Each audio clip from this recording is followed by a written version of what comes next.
这个人啊，值得所有中国人永远铭记，他叫约翰·拉贝。上个世纪的南京大屠杀，就是这个人披着所谓纳粹的外衣，却代行天使之职，冒死保下了25万条中国人的性命。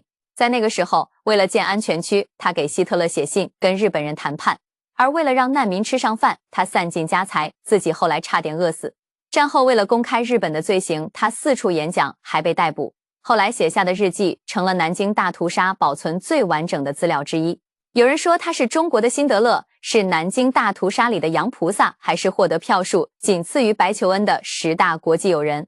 但是他也不是生来就带着某种使命感。事实上，拉贝刚刚来到中国的时候，只是一个想来赚钱的德国商人。大家好，我是微笑。这段时间一直在讲述中国崛起的方方面面，但是总觉得少了点什么，那就是灵魂。没有人物故事的频道，没有灵魂。我们中国人向来心怀感恩，所以接下来我打算专门开设一个栏目，用心讲述那些值得14亿中国人民永远铭记的传奇人物故事，也让这些传奇人物的精神能一直陪伴我们前行。8月15日，托马斯·拉贝独家入驻抖音。在2020年4月，迫于空前的压力，德国海德堡医学院教授托马斯·拉贝向中国发出紧急求援，希望获得一点中国生产的抗疫药品，尽可能挽救他的家人和患者。当时能够生产法匹拉韦的中国药企只有一家。在得知其身份后，海政药业党委书记蒋国平第一时间给出答复：我们给，不要钱，数量还要在对方需求的基础上直接翻4倍。只因他是约翰·拉贝的孙子。很多人至今仍然记得82年前的南京，在一片人间炼狱之中，托马斯·拉贝的祖父凭一己之力拯救了25万中国人的生命。如果不是约翰·拉贝先生，当年的南京会有更多生命因此凋零。在这个日军投降80周年的特殊时间节点，约翰·拉贝先生及其家族后代有资格接受中国人民的致敬与缅怀。拉贝出生在德国，早年日子过得颠沛流离。在1908年，26岁的他到了北京，在西门子北京分公司找了份工作，就开始上班。接着呢，又结婚买房，算是在中国安了家。而这份工作他一干就是几十年。当然了，这拉贝堪称是天选打工人，职业生涯非常顺利，一路晋升。到了1930年的时候，他已经成了西门子南京总部的负责人。后来啊，他还获得了另外一个身份，德国纳粹党南京分部的副部长。是不是觉得很奇怪，怎么还是纳粹呀？实际上，纳粹当时能够蛊惑包括拉贝在内的德国民众加入，原因有很多。如果从经济方面来讲呢，大概是这么个情况。上世纪的20年代到30年代，德国其实已经经济崩溃了2次。你看啊，当时啊，本来1战德国就打输了，又是巨额赔款，又是割让领土，还损失了相当多的资源以及人。而当时的德国政府为了应对呢，纸张超发货币，可结果呢，导致德国马克，也就是他们的法定货币疯狂贬值。贬值到什么程度啊？1923年的年底，1美元居然可以兑换4万亿德国马克，也就是说，你在德国买个包子，可能就得拉一火车皮的纸币来买。就算是捡一张废纸，可能也会比一张纸币值钱。这就导致德国老百姓的储蓄几乎就归零了。接着呢，美国开始对德国经济援助，人好不容易也缓了几年，但是啊，好景不长，又撞上了30年代的全球经济危机以及大萧条。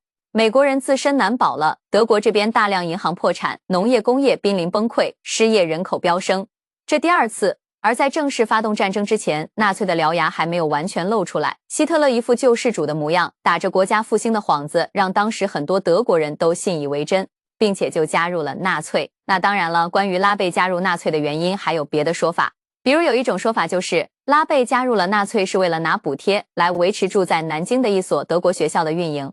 不过话说回来，那个时候拉贝自己的事业还真的是挺繁荣的。到了1937年，他在中国已经算得上是大富豪了。而当他在南京工厂里干得热火朝天的时候，再次接到了升职的消息，而这次是让他直接回西门子的德国总部。这算什么？事业有成，荣归故里了吧？相当开心的拉贝特地还举办了个晚宴。可是当他在和朋友们推杯换盏，依依惜别的时候，日本战斗机在西门子工厂旁边抛下了炸弹，把拉贝的美好幻想炸了个粉碎。后来人才明白，让他回德国哪是什么升职啊，是让他避难。当时的侵华日军已经占领了上海，接着直奔国民政府所在的南京而来。他们对南京反复轰炸，投弹上千枚，南京城里哀嚎遍野，火光滔天。那些幸存的老百姓很多都堵在了拉贝的工厂门口，希望能够进去得到保护。虽然说面对这种无差别的轰炸，拉贝跟他的工厂也并不会安全，但是他还是开门让大家进来。那当然了，他也因为自己的身份升起了纳粹旗帜。这意思是什么呢？日本人你别炸了，这是自己人。可结果呢？轰炸果然停止了。想想也是讽刺，这个让全世界生灵涂炭的纳粹图案，在那一个瞬间，居然成了保护南京老百姓、抵挡炸弹的盾牌。当然了，按照这个节奏，盾牌指不定啥时候就会失灵了。所以说，当时的拉贝最初是想在南京建立一个所谓的国际安全区，以美国驻华大使馆、金陵大学为中心，面积呢不到4平方公里，本质上呢是给来不及撤退的难民安置的避难所。1937年12月13号，国军撤退，南京彻底沦陷，日本侵略者开始进城，而长达几个月的大屠杀开始了。所以说，拉贝看着漫天伞下的所谓中日亲善的宣传单，一度以为即将到来的还真的是和平。但接着他看到的是人类历史上惨绝人寰到难以用语言来描述的地狱般的场面。城里随处可见背后中弹的尸体，被强行拖进巷子的少女，被烧被炸的残垣断壁的建筑，甚至他下车检查尸体的时候，旁边的司机直接被杀了。原因是什么呢？当时日军的井米明和野田毅正在进行杀人比赛，拉贝亲眼看到到死都不出卖自己兄弟的士兵拼死保护妻儿的丈夫，以及拿身体挡在孩子面前的母亲，而这些就像拉贝在日记里写的那样无力。而连自己的妻子都差点被害之后，拉贝最终决定要留在中国，不去德国了，要保护当地的难民。这个安全区虽然只有4平方公里，但是只要是难民他就都收，就算是当时国际法规定的不能进入安全区的中国军事人员，拉贝也一样照单全收。结果呢，硬是挤下了20多万人，平均1平方公里超过6万人。现在人口密度最大的深圳也不过每平方公里9000，这还是算上了高楼。而在当时的安全区里，哪有什么高楼啊？屋子、院子、工厂、地窖，只要是有墙的地方就都挤满了。而光是拉贝自己住所的院子里就挤了600多号人。那随之而来的问题就是吃什么呀？怎么保暖啊？你看，养家糊口，可是问题是这个临时的家有20万人呢。所以啊，曾经富甲一方的拉贝呢，家底是迅速被掏光，还得一边到处筹款，一边运粮，同时呢，还和日本人在那斡旋。他给希特勒写过信，向国际社会求过援，还多次跑去跟日本军方谈判，希望呢能让日本人有所收敛。但是你们都知道的，日军的回复很简单，说拉贝你呀，是德国人，我们不会动，但是怎么处置中国人，你管不着。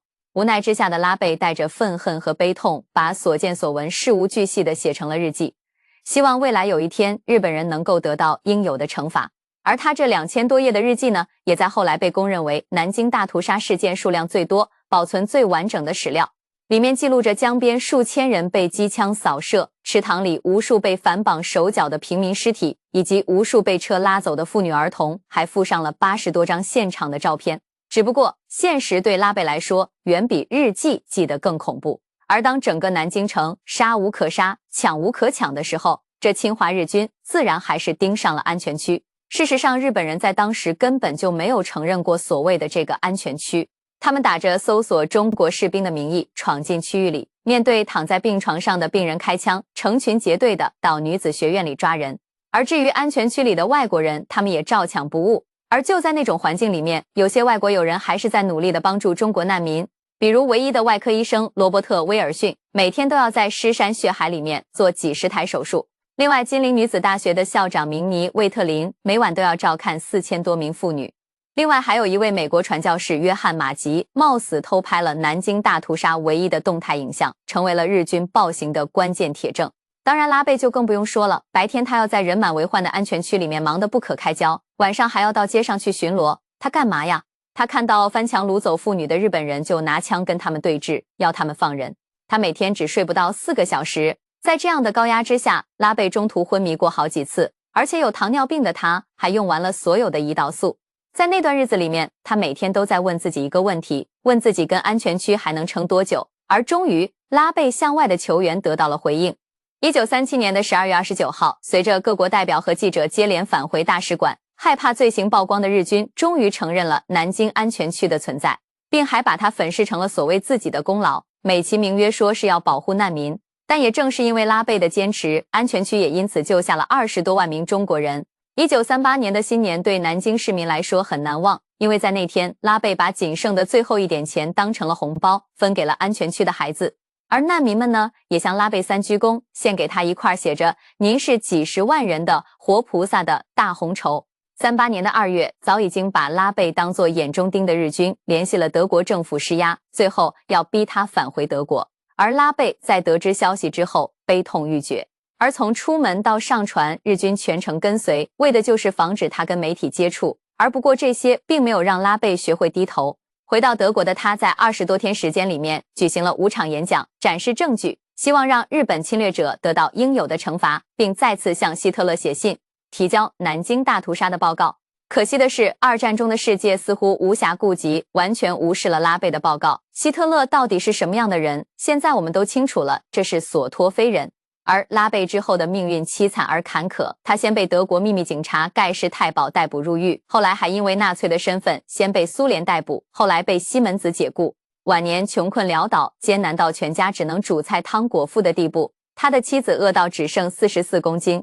为众人抱薪者，不可使其冻毙于风雪。消息传到南京，南京市民在自己还得饿肚子的年代，自发募捐了约合大概2000美元，并且由国民政府转汇给了拉贝。而且另外还每个月给他们补给食物，用跨越山海的温暖回应他的善意。直到1950年，68岁的拉贝先生中风离世。在47年之后，拉贝日记被正在编写南京大屠杀相关书籍的历史学家张纯如偶然发现，在征得拉贝家人同意之后，将其公之于众。令人非常痛心的是，张纯如先生被日本人逼得饮弹自尽，年仅36岁。这个故事我们后续再讲。现在约翰·拉贝的孙子托马斯·拉贝也传承了家族精神，他长期致力于中德医学合作与人文交流，也陆续在德国、罗马尼亚、西班牙等等国家建了6所约翰·拉贝交流中心，用来保存、展览南京大屠杀的档案资料。2018年，他因在促进中德友好交流等方面的贡献，获颁中国政府友谊奖，这是中国政府授予外国友人的最高荣誉之一。新冠期间，德国药品短缺，当时情况十分危急。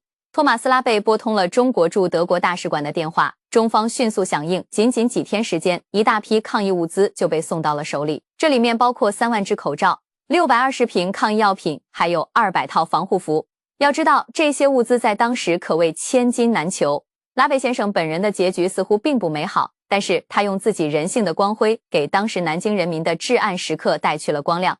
拉贝曾经庇护的小树苗，已在时间流逝中长成了参天大树。中国人会永远庇护拉贝家族，这份回馈是中国人骨子里的知恩图报，也是拉贝精神在新时代的延续。患难之时不弃友人，致敬约翰·拉贝的善举，铭记历史，珍惜和平。